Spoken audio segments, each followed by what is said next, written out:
a few minutes. I can load them on my computer and we're good. Okay, well, I'm happy to share as well. So I'm All right. happy to do that. So if All you right. give me a moment, I can do that. So welcome everyone. Our recording has started.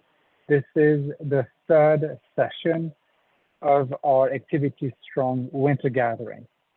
Activity Strong was started by Link Senior and it is conducted in partnership with Activity Connection, NAP, and NCAP. And we are so excited for today's event in partnership with CSI, the Center for Innovation. Our third session is about to start in just a second. Before that, I will just share a few announcements when it comes to CUs and important things that you all want to know is you can earn up to 3 NAB, NCAP, NCTRC, and or NCCDPC credits. To earn the credit, you need to attend the 4 sessions, so as few as 1 session, 2 sessions, or up to 3 sessions. And you also need to fill in the CU survey no later than midnight on Friday, December 8th, at the end of this week, so you can process it. And again, issue for every one of you up to 3 hours of CUs. Please note that due to the large number of attendees, we'll send the CUs the certificates by email next week between Monday 11th and Friday 15th by the end of that day. If you have any questions about CUs or anything else, feel free to contact us at webinars@linksenior.com. As a reminder, this session is being recorded, so feel free to come back and listen to it again. Feel free to share it because it is going to be awesome. And you can share that obviously with your friends, your family, and obviously your colleagues. As a reminder, with Zoom, we have both the chat and the Q&A feature enabled. If you want the rest of the audience to see your very valuable contribution, make sure that you select the drop-down in the chat, the drop-down for everyone, so that everyone can see that. And if you have a question specifically for our panelists and speakers, make sure that you use the Q&A feature as it makes it easier for us to surface that to them. As I shared at the session number 1 and session number 2, also 2 very quick and important reminders is please have fun. Learning, it should be fun. Learning is better when it's fun, and I'm sure that we're going to learn great things with our third session here as well. And then the second reminder is thank you for what you do every single day.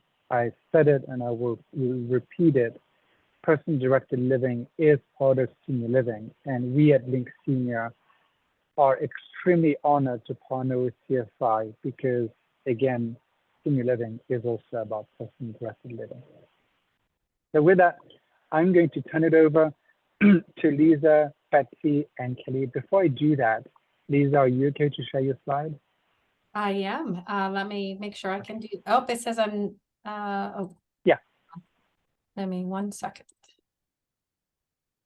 There we go. Can you see them? Amazing. Absolutely. Thank you very much, Lisa. You're good to go. Thank you. Terrific. Well, it's such a pleasure to be here. Thank you for having us. We're very excited to present on our project. There's Dignity and Risk-Taking, developing a program for decision-making and dementia for autonomy. Before I begin, though, I'd like to introduce myself a little bit and my co-presenters here. So first, I'm Liza Behrens. I'm an assistant professor of nursing here at the Penn State Ross and Carol Neese College of Nursing. I'm a registered nurse by training, and my interest has always been in older adults throughout my career. And my research is all around improving the quality of life and quality of care for older adults living in long-term care communities and specifically in skilled nursing facilities. So that's a little bit of my background. I am incredibly delighted to have Dr. Kemeny with me today, Betsy Kemeny. Dr. Kemeny is an associate professor at Slippery Rock University, but she's also the chair of her department and the president of the National Academy of Recreational Therapy. Betsy and I met each other at the beginning of this project, and I've just truly enjoyed getting to know her over the last year. We've co-presented several times on this project. And so just so delighted to have her perspective and background. And then last but very not least is Ms. Kalei Kowalczyk. Calais is the project coordinator for what we call the Dignity Project, which is much of what we're going to present on today. And she is not only the project coordinator for this project and has been on the project for the last, well, really since its inception, so about 3 years. She has also working on her PhD in nursing. So we're very excited. We have a really great group. Welcome and thank you. And we're all going to try to make this as interactive as possible with the platform that we have. We recognize there might be some limitations. So I know that we do have coming up some polling questions. So I'm just kind of giving Meg a little bit of a heads up that we'll need her to pull those up here in just a few minutes. And then also the chat feature. Calais is going to do her very best to manage the chat for us and also the Q&A.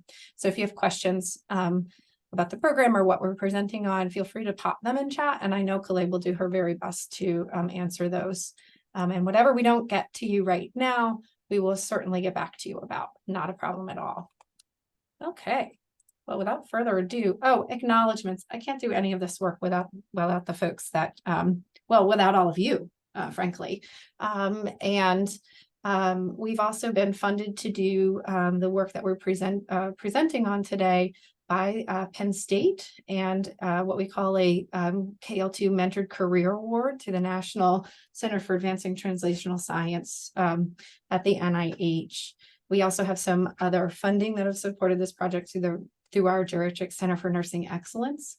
And then I have just a world-class team of researchers and clinicians who have collaborated on this project and the development of this program. And one to highlight is the incredible partnership that we've had with the Center for Innovations on this project.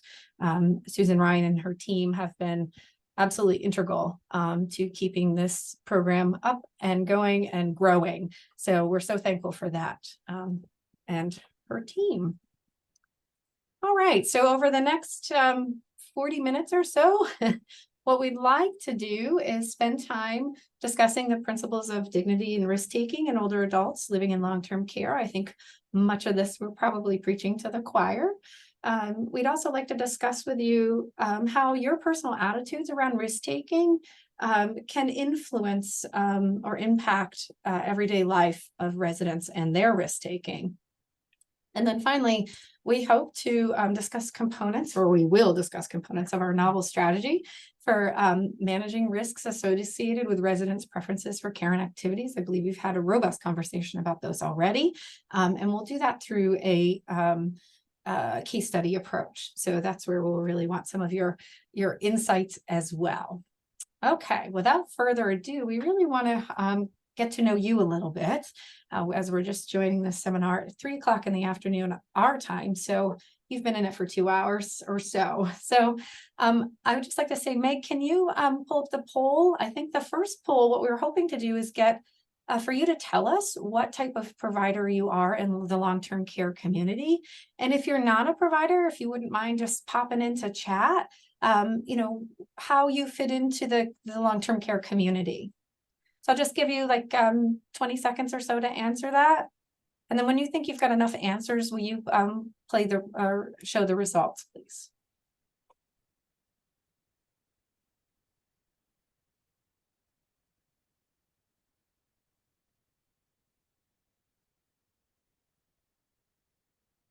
I understand there's a broad audience here. So let me see as we're going on. Oh, wow, chat's really going. This is awesome. Ombudsman, terrific.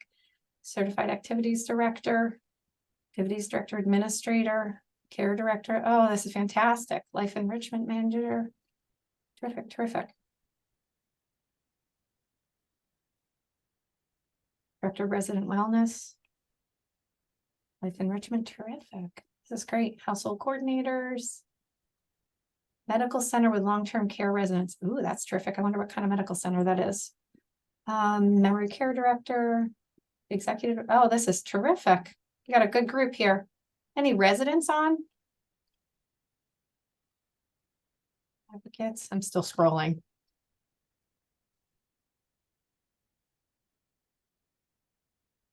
Risk consultant. Oh, that'll be great. Okay. Oh, this is terrific. Thank you so much for all this chat here. You'll have to let me know if you see a resident pop up in there. I think that's wonderful, or a family member. And it looks like we have a good amount of recreational therapists, but a lot of others, some occupational therapists, activities assistants, few nurses. Okay, great. Oh, this is good. Okay, next question. Thinking about the community that you're in or involved with, how would you describe your level of culture change towards or person-directed care accomplished in your community? Do you feel like you're just beginning this? Are you transforming and actively trying to create more of a person-directed approach? Are you operating neighborhoods in your community? Or perhaps you're operating a greenhouse or households within your community already? Or maybe you're somewhere else. If you could just take a couple seconds and think about where your community is on that trajectory, we'll just give you a couple seconds to do that. And this is helpful because I guess I surmise we're speaking to many who are already on the journey, but we'll see.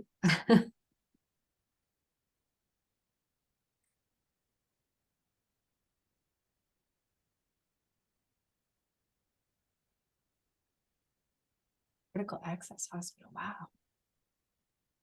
Cool.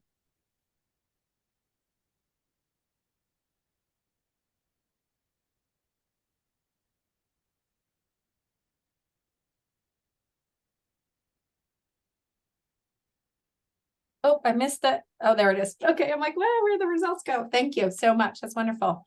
Okay, so we actually have a good range. This is wonderful. So some of you are just beginning the journey.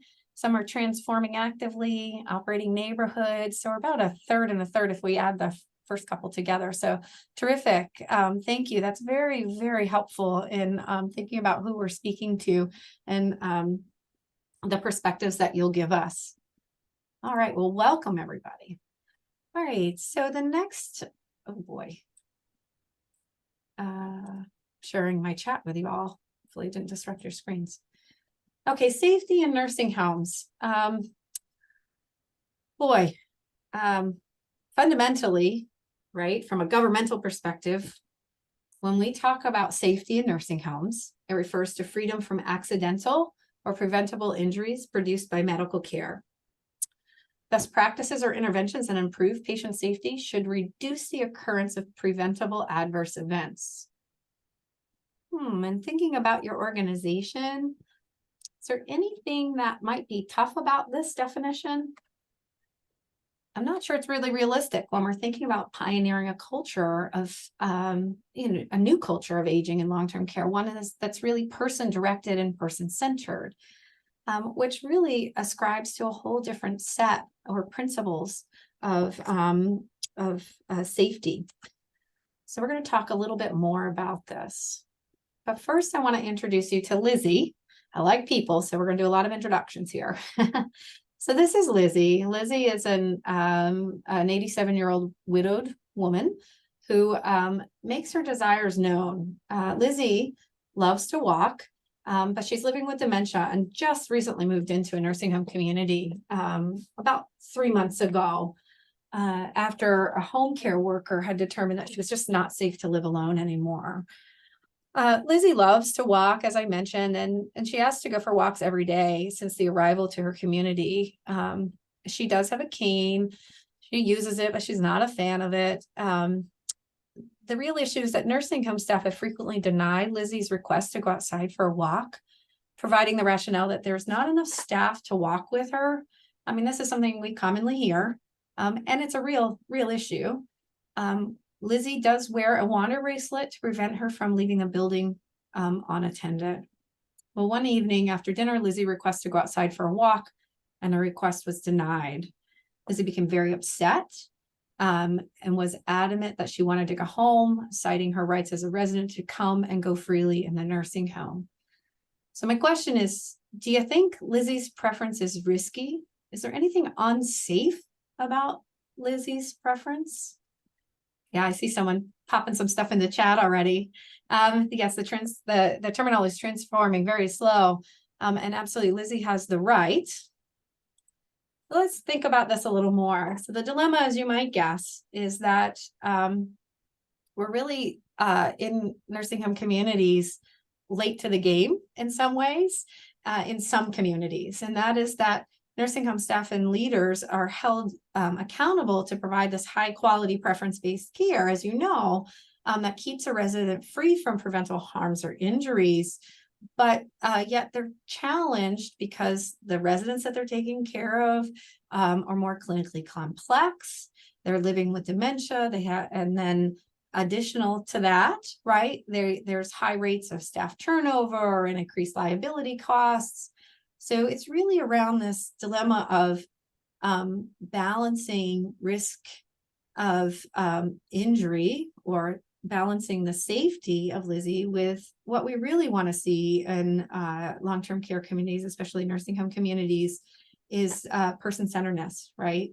And person-centeredness really, as is charged by CMS, is balancing the residents' preferences with their wishes for what they, balancing the residents' preferences, their wishes, with how they want to live and do everyday life, with being safe or free from injury.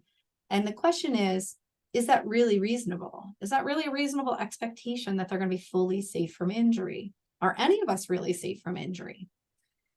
So this was echoed in the recent NASM report, which I'm sure you've heard a little bit, or if not a lot about at this point, where the National Academy reports first goal, I won't say primary, but first goal was to deliver comprehensive person-centered care that is equitable care that ensures residents' health, quality of life, and safety. It promotes autonomy and manages risk. This is so important. So important. So the 1A recommendation of that I put on here was that what we can do is we can identify the care preferences of residents and their chosen families using structured shared decision-making approaches that balance residents' preference for safety and autonomy. And you can think about autonomy as basically, obviously, self-direction or making their own decisions. And so this is true for all residents. But basically, what I want to convey is that there's a moral, ethical, and legal reasons for us to engage in risk management.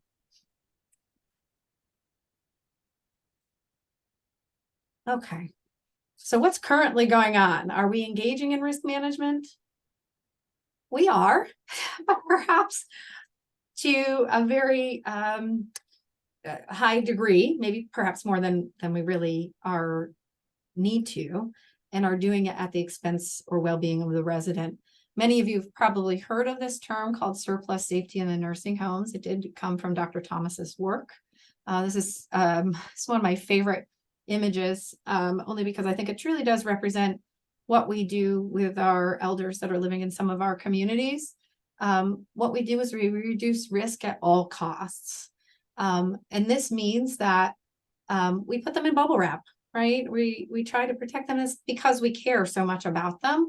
But the bottom line is we have to be careful that doesn't go so far to take away their rights and their safety. And so it is or their rights to, I apologize, sorry, I'm getting ahead of myself. We got to be careful that it doesn't take away their rights and cause more harm.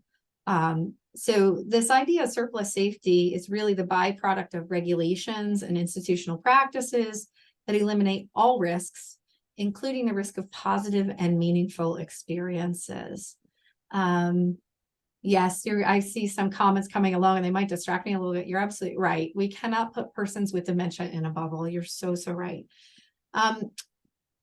The thing about surplus safety that we all need to be mindful about is that it's tied to every aspect of life in institutional settings. So whether or not we like to think about our communities as institutional settings, they are. And we can control that environment better than others as providers. And so they give examples of how we and the example of that is how we as providers help people to do their everyday living things like walking, eating, sleeping, showering, going to the bathroom, doing, any other activity that they would like to do. Some heavy questions in the chat already. I'm not sure we're there yet. But I love the engagement. Thank you. COVID-19 precautions. Yes, we saw a lot of this come through during COVID-19. And in fact, as a result of some of that, a new vision for the culture of safety in nursing homes has come out. There's this idea that we have to not only manage risk, but we should actually acknowledge that we are in organizations that are of high risk to begin with. We need to create better environments where it's blame-free. We need to encourage collaboration and organizational commitment of resources to address safety concerns. So yes, identify the safety concern, but we need to address it, right? So if that's the new vision for the safety culture as a whole, but then we also need to embed this idea of just culture, which identifies and addresses behaviors that create a potential for adverse events and calls for appropriate accountability. What does that mean? It means that we need to support disciplinary actions against individuals or organizations who engage in reckless behaviors. I do not believe, and we need to avoid punishing individuals for adverse events over which they have no control. And this is what happens a lot in nursing homes, as you can imagine, is that we are doing the best we can as providers to honor a resident, give them dignity, provide them really their right to make choice, and they get injured, and then, you know, other bad things happen at the organizational level. So it's not just putting in a culture of safety, we need to put in a just culture. And that's going to take the continued work of this entire coalition. The Center for Innovation has been really leading this. I just think it's so wonderful. I think each of us can help this change. So to the point that someone was making a little bit earlier, is we cannot eliminate all risk in the name of patient safety, right? We can't go so far as we can't allow surplus safety to continue. We can address that. One way to do that was through this work of Ibrahim and colleagues, who put out this element, what he calls elements of dignified risk-taking in older adulthood.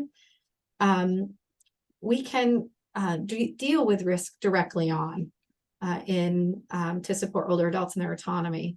And we can do this through taking steps at the organizational level, developing some organizational readiness around risk-taking, by proactively identifying choices and risks of the residents in our communities, by communicating risks and choices, by documenting them, and then enacting choices and managing risks and consequences. So obviously every decision has a consequence. And then reviewing and reflecting and enacting on choices that we've made. So it's really a process, something to engage in. It's not a once and done. It's something that we continually do. So something to think about as we continue to talk about dignity of risk-taking. So going to the idea of dignity and risk-taking in older adults, I want to point out that define what dignity is. I mean, I know many of us think about dignity. We would be able to say, well, what makes us feel like a dignified person? This is a common definition.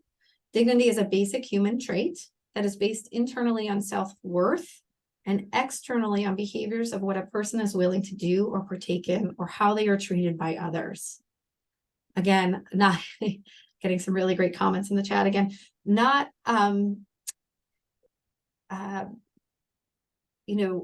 another place where we say where we're in control, right? How they are treated by others. That means that no matter what we're doing, we're impacting the residents' dignity, every interaction we have with them.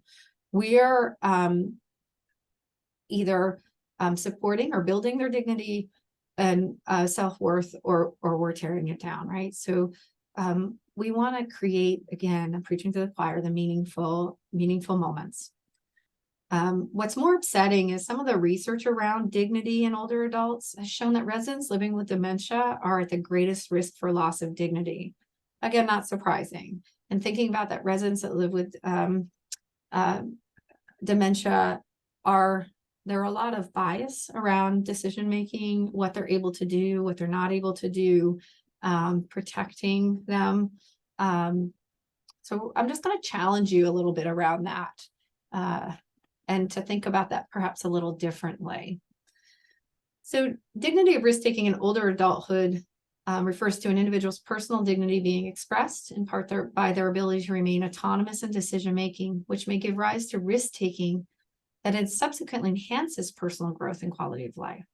So this is more work that's been done, and I have some citations down here to show that if we can help older adults participate in risk-taking, it may improve their personal well-being, bottom line.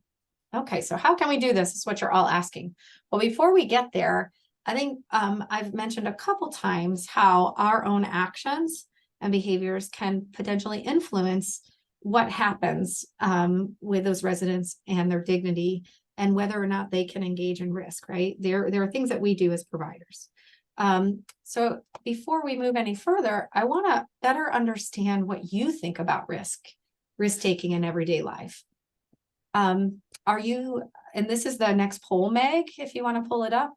Are you someone who considers yourself a strong risk taker, who loves to seek out experiences where you're skydiving, perhaps you're playing the lottery regularly, you like to sort of take the risk, spend your money and see if you win something? Or are you someone who's more of a risk avoider, where, again, any potential harm or injury you are staying away from? That could be, again, the bubble wrap idea potentially, but more so if you think about, well, if I'm going to potentially lose money, or if I'm going to lose, if I'm going to get injured in any way, I'm just not going to do it. So I'm going to give you a couple seconds. If you all could just think for yourselves where you are on this continuum and pop it in, I think this is going to be a really great discussion. And Meg, again, once you see how many you have, and if you think you've got most of the people, feel free to show the results. Okay. Wow. I guess so. See, I was going to take away the middle button. And what we do is we typically throw the people who do neutral into risk avoider. But this is really cool. You'll note that we have a range here, right? I mean, we have people who are strong risk avoiders, maybe one, one or two, but we also have some that really love risk taking. And then we have some people who are in the middle, right? Depends on the situation. That's really, it depends.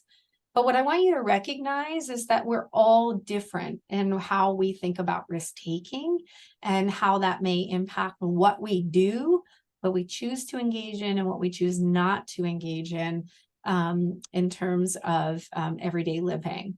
So thank you so much for taking that poll. I have a lot of research around this, and it's very interesting how even different professions are starting to think about risk differently. I'm starting to see separation in different types of providers and, male and female. So as we go along, it'll be interesting to see how our elders participate in risk-taking and how we can help them do that. Okay, at this point, I'm going to go to the next slide. I'm going to invite Betsy to pop on and walk us through a couple of the next, or a few of the next slides. So we want to keep moving along with this idea of yourself, because we think that if you can picture yourself in the situation and then apply it to your residents, that it can actually make a bigger impact on how you're thinking. So we want you to think for just a second, and you can, if you want to put it in the chat, you can, or if you just want to write it down on a piece of paper, that might even be better. But what was the most successful time in your life? And what brought you a sense of accomplishment and purpose? And then what aspects of your job do you like? And just write those things down and reflect for just a minute. And I'm going to pause and give you a chance to do that. And like I said, if you feel like sharing it in the chat, it's quite a lot to put in a chat, but at least write it down for yourself.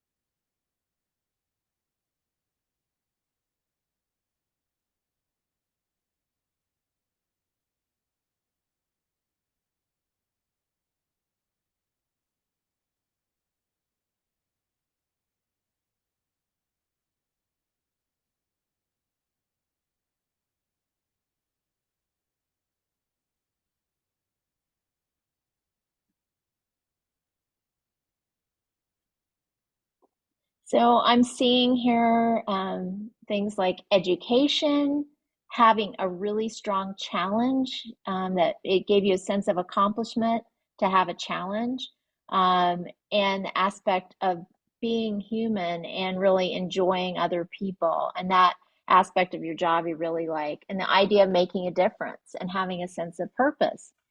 And I think sometimes, we forget to figure out when we do all this bibliographic information and we ask our residents about themselves, or we ask the families about the residents during our assessment, sometimes we forget to ask, what is the key thing that gives this person a sense of purpose? What makes them feel a sense of accomplishment? And I think that sometimes that's missing from our assessment. So we just sort of wanted to talk a little bit about that. Certainly, we could ask our residents and their families, was this person a risk taker?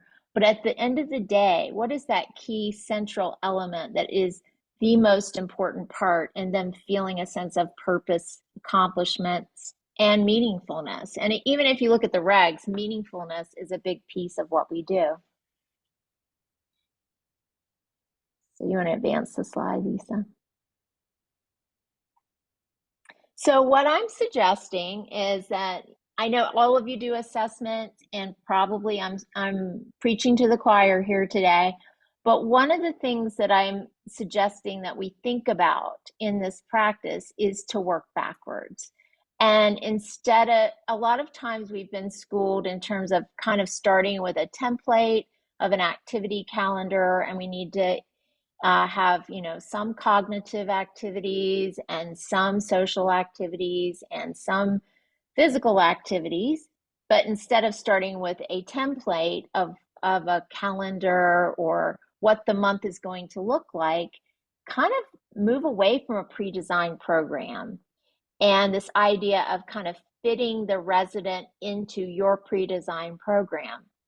And I'd like you to think with me today about how we could have an evolving live calendar that actually incorporates every single person's individual preferences in that facility. Whether you're in a greenhouse or you're in a larger facility, it doesn't really matter. At the end of the day, they're individuals who live there. And how can we incorporate those individual preferences, maybe for risk, maybe for purpose and meaning, a sense of success? How can we incorporate that into the way that we offer our life enrichment programs in the facility?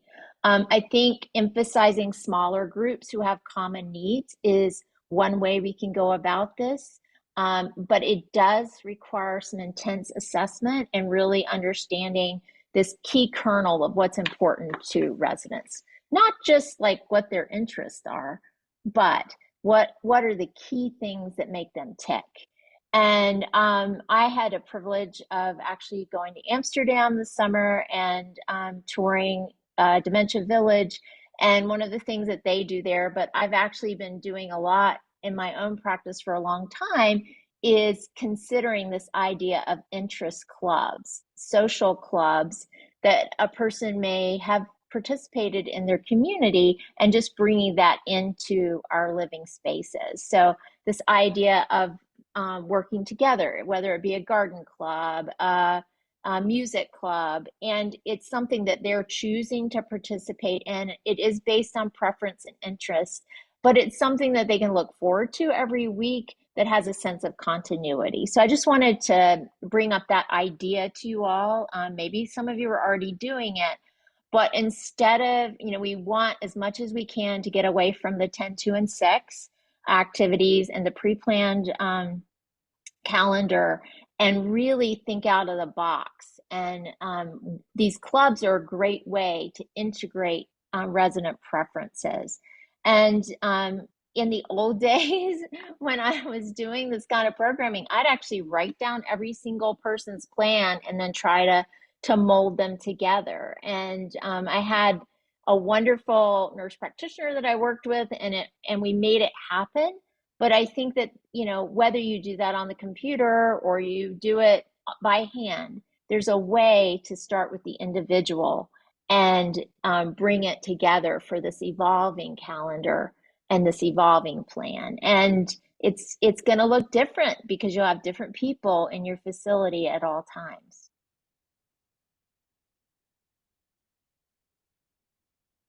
One thing, again, another challenge, I'm full of challenges today, but one thing I want you to think about, I said that an assessment is a key to this.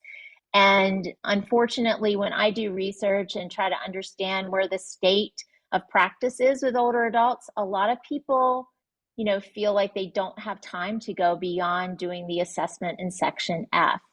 And Section F does not tell us what Lizzie prefers. I mean, it's a start, but it really doesn't help us to understand what drives her, why she wants to walk, what her ongoing pattern of life was, and what she got out of the walk. I mean, maybe it wasn't for exercise. Maybe she got a lot of socialization out of her walks. Maybe that was part of her social presence in the neighborhood. So really thinking about what drives the person to do the quote activity versus the activity itself.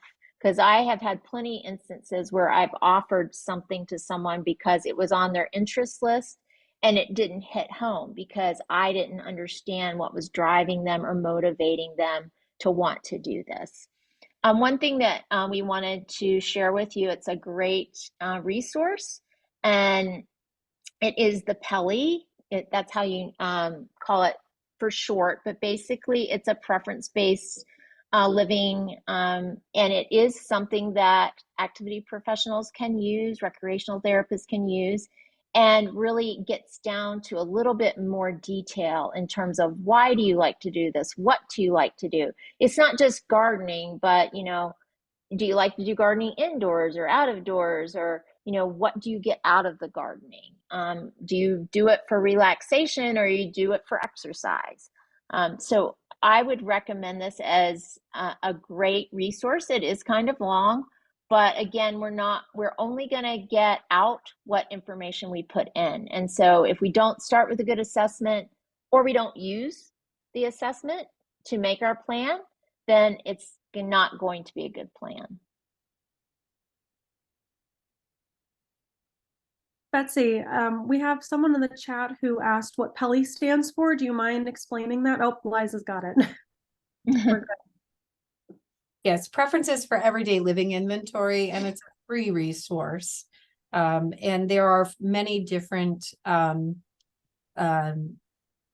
versions that have been evidence-based.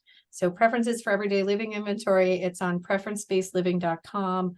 And we'll talk a little bit more about that when we talk about dignity. And I love seeing Charles. Yes. Link Senior has been wonderful in some of helping with growing and the use of some of that into a more user-friendly model. So you'll hear a little bit more about that, or a nod towards that, in our presentation. Thank you for putting the website in there, Kalei. All right. Are you okay to go to the next slide, Betsy? Yes. Okay. So what are some implications for this as we think about, personal risks and our attitudes on long-term care resident and activities? I think that one of the things that we often may do is kind of think about professional knows best. And so it's really important that we center everything on what the resident and families tell us and prefer, rather than what we think is best. And we have to check our biases, and we all have unconscious bias. It's part of who we are. None of us can say we don't have any bias. It's part of our makeup, but we need to check that at the door and really strive to listen to residents and families and their preferences. I think we have to be aware of risks, but we don't want to really limit their opportunities to connect as adults. And, maybe that is the, wine and sip and paint or something like that. But, infantilizing activities has been something that's happened a lot over the years. And I'm sure that the people on this call strive not to do that. But I just want to, our programming should be very adult focused and preference driven.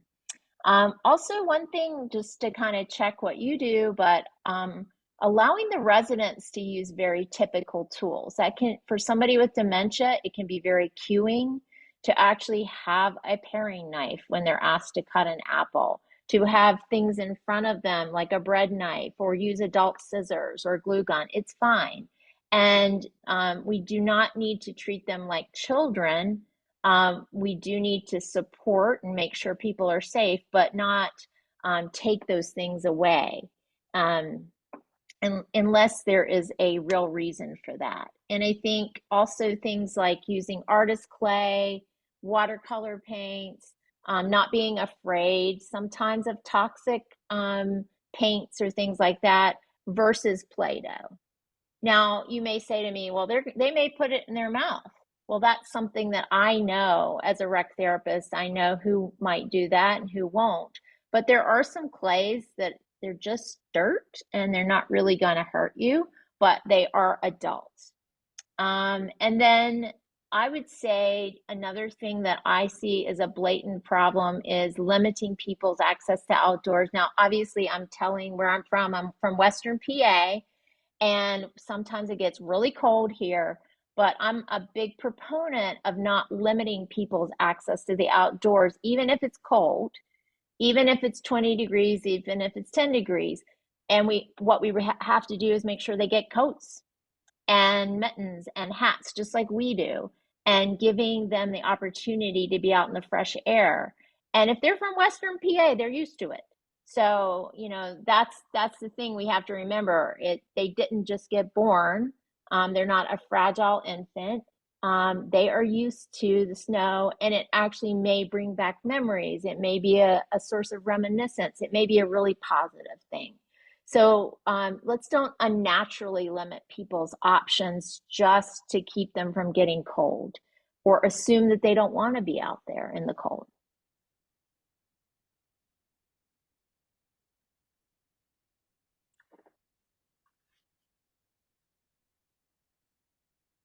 So I think the one thing I want to emphasize is that a lot of times when you work as an activities director or recreational therapist in this type of facility, sometimes you think, well, I see things every day. And I know the residents so well. And I just want to emphasize that when you see changes in the residents, when you see them expressing a preference, make sure to voice it.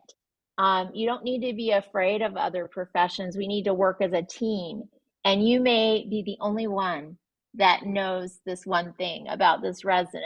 And it's so important that we advocate, and your voice is so important in making this work. It isn't a nursing thing, it's a team thing.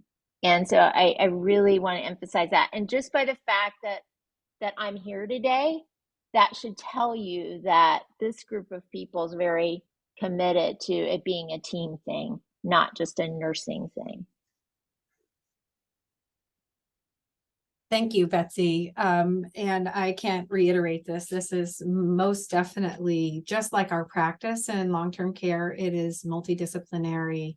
It is interdisciplinary. We need to talk to each other, but it's also very holistic, right? It involves not centering on us, but centering on the resident, their families, and their journey, as we know. So again, this group, I'm sure where you are on the culture change, you get that. But everybody's voice is very important. So to what we've been speaking about so far, you may be saying, okay, great. I've seen a couple comments on, well, it's my job to make sure that they're safe and we don't get cited. There's no penalty, that we're not making a regulation break. You're absolutely right. There are some real concerns about engaging in risk. And what we've heard, hands down, from legal folks who we've had on the team, who have on our team, from ombudsmen, from regulator surveyors, is that they want to see that we're following best practices. Are we doing what's best for the resident? So that is why we came up with the Decision-Making and Aging and Dementia for Autonomy protocol. This is a brand new protocol that really pulls together many things that we already do. It's not brand new in that sense. So for the next few minutes, we're going to go through this protocol and the major elements of it and introduce you to it. So this protocol is really built on assessing and tracking residents' preferences, identifying, and through that, identifying the resident's risky preference. We also want to assess and care plan for health and safety risks that could be associated, risks and benefits. Usually I say that pretty quickly after. We want to make sure we do health, safety, risks, and benefits associated with that preference. We want to determine the impacts of enabling preferences of persons living with dementia on their quality of life. So again, another assessment piece. We want to document preferences that involve health and safety risks. We want to engage the residents and families to manage the risks as a partner. We've seen how critical they are to care in these communities. And then we need to work with organizational leadership and regulators to support residents' preferences. And then throughout all of this, of course, it's important that we use our communication skills and we consult or advocate as we see necessary. So consult may mean that we have to pull in someone who's not been in the discussion, or advocate may mean that we need to raise our voice about a certain thing, communicate something that maybe no one else knows, as Betsy was talking about that individual. And then, of course, this is all nested in a continuous quality improvement safety process. So a great place for your safety committees to own, because they are tracking these things, right, in their community. Okay, so the first foundational element is really to set expectations around dignity of risk-taking. We heard that way back in the Ibrahim article that I presented to you earlier around creating this new culture. What we found as we were developing this protocol, and we've been using very rigorous procedures to do it, but we've also been using stakeholders in your communities that are in doing the things that you're doing every day. So what we've heard from experts in the nursing home community that work in it every day is that there's really a need to set some expectations. Some ways to do that are to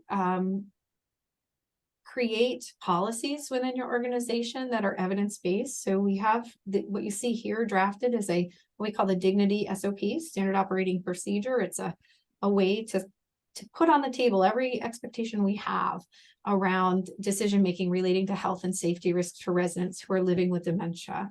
Again, so that if a regulator may say, or a surveyor may say, hey, you can't do that, that's against, that's impinging their safety, or you're getting an F tag around that, you can say, yeah, but I'm also maintaining the residents' rights. And there are a lot of F tags going out right now for not honoring residents' rights. So you can point them, say, hey, we have a policy. This is our process. This is what we do. People have been trained on it, and you can walk them through that. This is actually publicly available, a draft of it. And I think the citation is in here somewhere for that. But also as an individual, let's say you're not someone who can set policies in your organization, you can become a designated champion, a self-designated champion for the Dignity program in your own community. So you can become familiar with the program, and then you can advocate for creating, again, this sort of process to make better decisions with your residents who are living with dementia. And then, of course, it's always important to seek leadership support. And when I'm talking about leadership support, what I heard from the administrators and the C-suite folks, or the leaders, the managers, is that it's really important to engage the C-suite folks into this as well. So the CEOs and other corporate clinical leaders. And again, this might not be something that's really close to the direct care provider, but this may be more geared towards the management and leadership on the call. But bring them in. Explain to them why it's so important to honor these preferences and engage in risk, and then provide them a potential procedure or way to do that. It's not always going to work. It's going to be, you just have to keep moving and keep trying and keep advocating. Okay, so the first step, as we mentioned, was to assess and track residents' preferences. These are things that they do every day. So we all conduct an initial preference assessment when they come into the nursing home. We know we use that MDS, we use the 16 preferences. I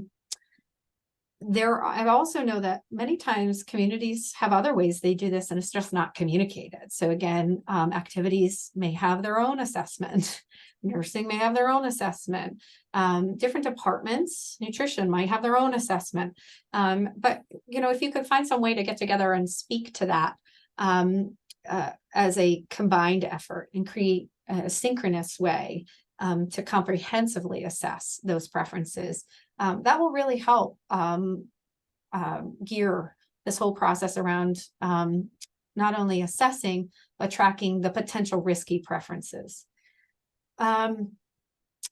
As I mentioned earlier, there is the free Compass 16 web application. This is on the preference-based-living.com website. And I do understand that this is the modified or the shortened version of the preference-based living, or PELI, as we've been calling it. And it is centered around the 16 that we all need to do, but it is more in detail about those 16. So again, a free tool. What's important to recognize is that while we're tracking these preferences, well, how do you know you have a risky preference, right? Not all preferences are risky. Well, some would argue all preferences are risky, but we're not having a problem with every preference. So what you want to do here is think about, okay, how can we proactively find what would be a potential risky preference? And that's to sort of look at what's the initial assessment of the preference, and then go back and say to the resident, how satisfied are you with that preference being fulfilled over the last week? Or you're using the tools that are on preference-based-living.com to help you go to family members and help them assess it. And we do know from the preference literature, the research around this, that staff who've worked with residents for a longer period of time sometimes do know the residents' preferences better than the family members. So you as a staff member, you may know their preferences better than a family member. And that's good and that's okay, and you need to advocate that. But the key point is to go back and ask. So when there are preferences that an older adult says is important to them, it's important to go outside. I do this, excuse me, every day. How satisfied are you with that preference being honored? I'm not at all. I'm very unhappy. That may become a risky preference, because guess what? That's something that I want that I don't have.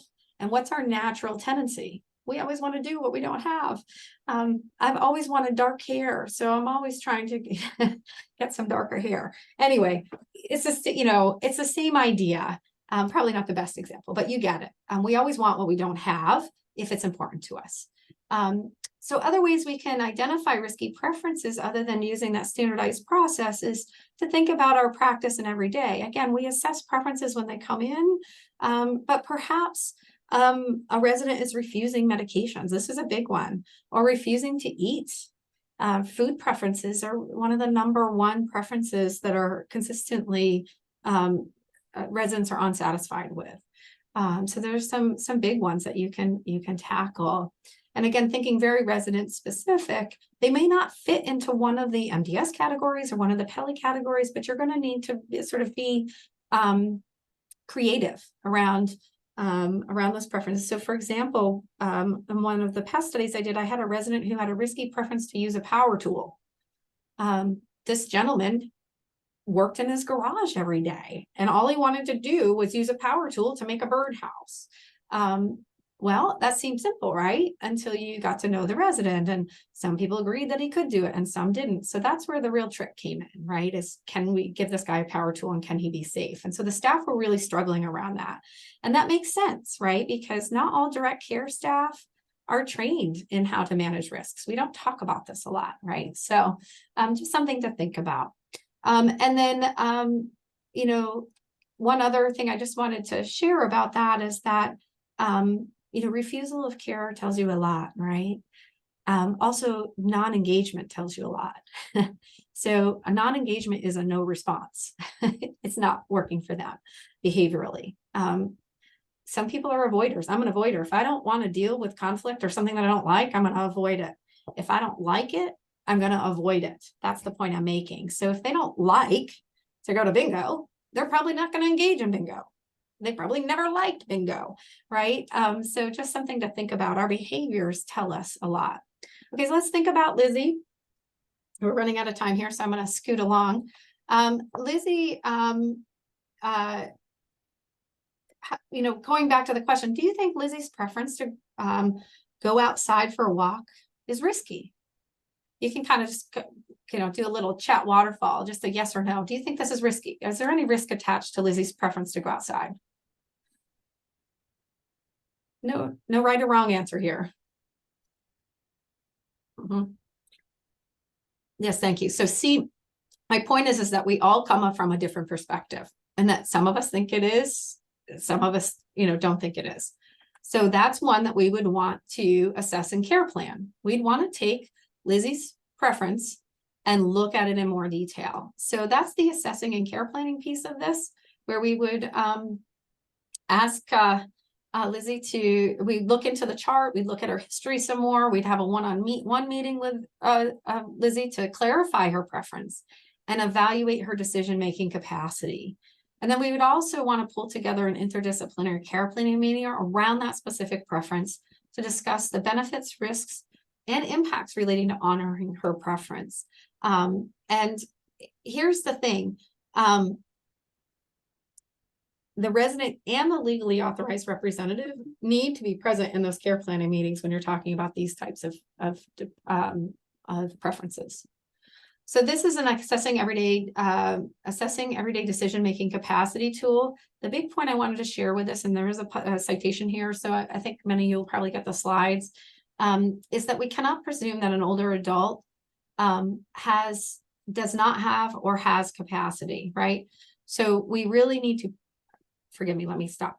We need to presume they have capacity till otherwise proven, okay? So capacity is very different than competency, right? And we don't often talk about this either. Competency is a legal term. It's really, are they competent to make their own financial decisions? And that may have been removed. Are they competent to make all of their own healthcare decisions? That may have been removed. But their everyday decision-making capacity is different, and it varies. And it's different in the morning than at night. And so we need to find standardized ways to assess this. So there are some tools out there where we can do that, but we must not presume that an older adult does not have capacity. They should be assumed to have capacity till they're proven otherwise. And assessing health and safety risks, what's important with this is that for each of the residents' stated preferences, you need to identify potential risks and benefits. And take that a bit further and make some judgments on the likeliness of that risk to occur and the likeliness of that benefit to occur. And then make judgments on the potential impact on the resident's quality of life. So there's more than just saying, are there risks, are there benefits? You got to take it a step further and say, well, if there are, how likely are they to occur?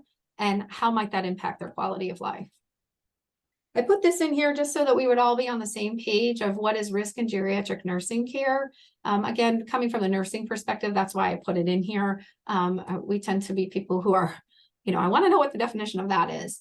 But why I like this definition is it points out any situation with a chance for harm or loss. It involves a cognitive recognition about self and others, as well as weighting the possible outcomes. So again, we got back to what we were just talking about. We've got to weight how likely is that risk to occur. And an actual harm or risk does not need to occur for a risk to be present in a situation. Think about that.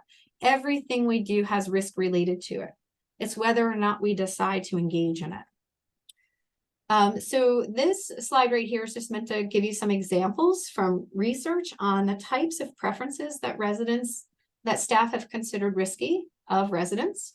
So the food and fluid intake, and give you some ways that staff and residents and family have thought about these risks. So the column on the left is the food and fluid intake, and then it gives you the downsides of the risks, the potential downsides, and the potential upsides. Food for thought, a place to start. The idea is that if we're thinking about these things, maybe we can address them, right? But really, they go into three main categories that I've heard from staff: harms to residents, but then this kind of combined shared positive outcomes that we can see from engaging in these risks or trying to engage in these risky preferences. There are some staff-led mitigation strategies that you could engage with. These are the typical things that we do in our practice, but we don't put a language to them. So negotiation, right? How often are you negotiating with a resident? One with diabetes, this is a big one, right? I want syrup on my pancakes and I want syrup and pancakes every day.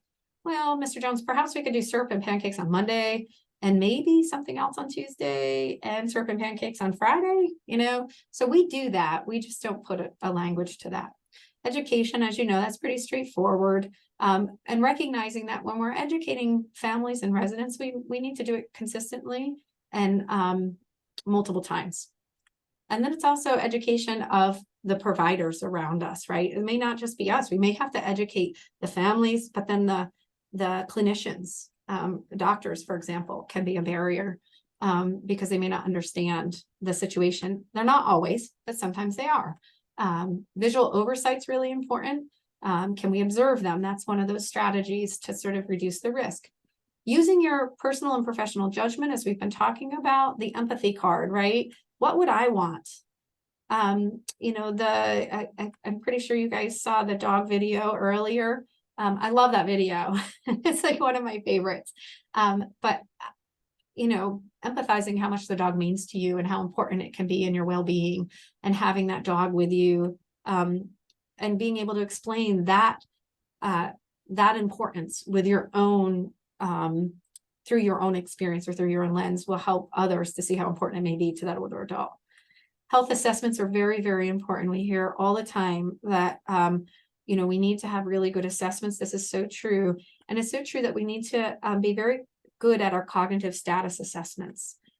This is, again, something that I don't think we train folks to do very well, but that we have an opportunity to do better in.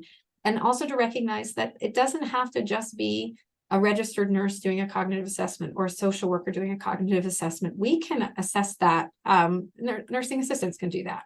And then family involvement, of course. So this is Lizzie. I'm not going to go through her whole case study because we're running out of time. But what I do want to share about Lizzie in this step here is that she loves to walk, that we did interview her. She understands her choice. She can verbalize that her health is worsening and that she needs to use her cane. She can appreciate that she might get lost or not come back. She has some reasoning. This is a cognitive assessment I'm taking you through. So she understands how walking every day could help her health and well-being, and could articulate that there's a difference between walking inside and outside, right? So she knows she has a preference for doing that. She knows her choice, and she's reiterated what her choice could cause. And she's been deemed as probably capable of making an informed decision, right? So we've got a cognitive assessment in there. And so the care planning team met with her. They discussed what was currently happening in her care. They used the risks and impacts worksheets to discuss her stated preference, to identify the potential harms: unwitnessed fall with injury, getting lost, decreased range of motion, and the likeliness that would occur. They felt that it would somewhat likely occur, and that they also then evaluated the quality of life. And so they felt that the positive upbeings might be well-being, physical independence, and that those were certain to happen if she was able to participate in these activities. So that's where we go to the personal risk portfolio. In this personal risk portfolio, we determine the impacts of enabling preferences of persons living with dementia on their quality of life. So once you've already sort of got an idea of what are the risks and how likely are they going to happen, then you need to say to yourself, okay, we've looked at the risk of harms to resident. There's a low risk, medium risk, high risk. But we've also looked at the benefits or the positive outcomes potentially, and those are low, medium, or high. And you basically, right, put your two fingers on them and move together. So what we found in our work so far is that all 16 MDS preferences fit in all these categories. There's a very few that have been assessed so far to fit in this low to medium. If they are in this red area, you don't want to honor them. So I think 2, and they were really odd ones, so we're not even sure it's accurate. two preferences that we were evaluating in a sample. It was a small sample. I think it was 60 some assessments. But there were two people who assessed two separate preferences as being in this category. I'm roughly estimating. The rest ended up in these categories. So the orange and the green. And that is where we want to carefully balance or maximize safety, or just go ahead and honor that preference. Again, this might be this idea of using a paring knife to cut once you've gone through all of the assessments and you've worked together as a team to do the assessments and document it and whatnot. But this is a really key component to this, is coming and reviewing the personal risk portfolio together with the care planning team, the family and the resident, discussing the risk mitigation strategies, making a final determination on how to move forward, and making a plan and how to monitor that plan. I'll just give you this, okay. I'm gonna get through this and then I'll wrap up. This book is really good, Truths and Trade-offs on Being Mortal. If you haven't read this, it's a really great book. Lizzie Loves to Walk is so the preference to go outside and walk independently. They chose to put her in the orange category. And what they did is they specifically determined as a care planning team how they could move forward with her care plan. And they used this documenting preferences that involve health and safety risks form. Someone mentioned it earlier. This is on preference-based living site. This is through that Rothschild Foundation work. So it's really great stuff. This is the book. And this is Lizzie. Engaging residents and families. I can't advocate for this. We know in risk management in general, the sooner you bring them in the process, the better. And then working with organizational leadership, we've already talked to already. But one thing I'll say for direct care folks, don't be afraid to access your organization's policies and procedure manuals, okay? You may have to request those things, as well as sharing all of the residents' preferences. So Lizzie's preference was honored. I'm sorry we ran a little bit over, and hopefully next time we'll have more time to talk about it. Thank you for listening. Here's my contact information. Feel free to email me for any questions you may have. And I don't know what our time is for questions. I know we're over, so I'm so sorry. Very fine, Lisa. It was definitely very, very interesting. And yes, very proud of the work with Patty. And thank you for sharing so many great resources. I think this concludes our third session. Thank you, Lisa. Thank you, Betsy. Thank you, Kate, for joining us.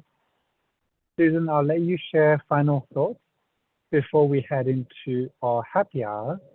And if you want to introduce Brian and his invitees, you can. Otherwise, I'm happy to do it as well.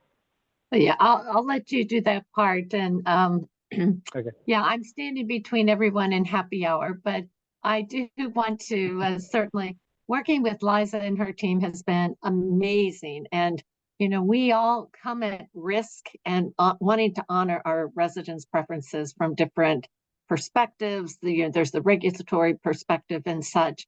And so I think the purpose of today was to hopefully give you some constructs and some ideas and ways to really think it through and recognize we all have our own biases and perspectives.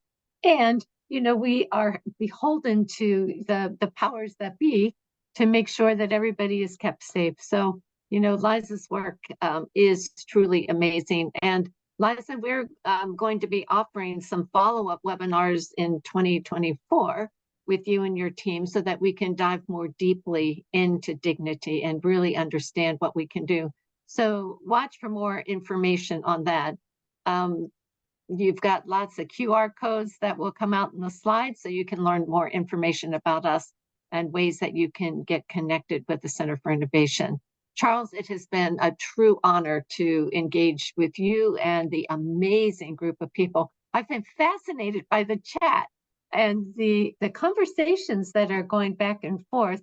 So you truly are the experts, and we look forward to doing more collaboration in events just like this in the future.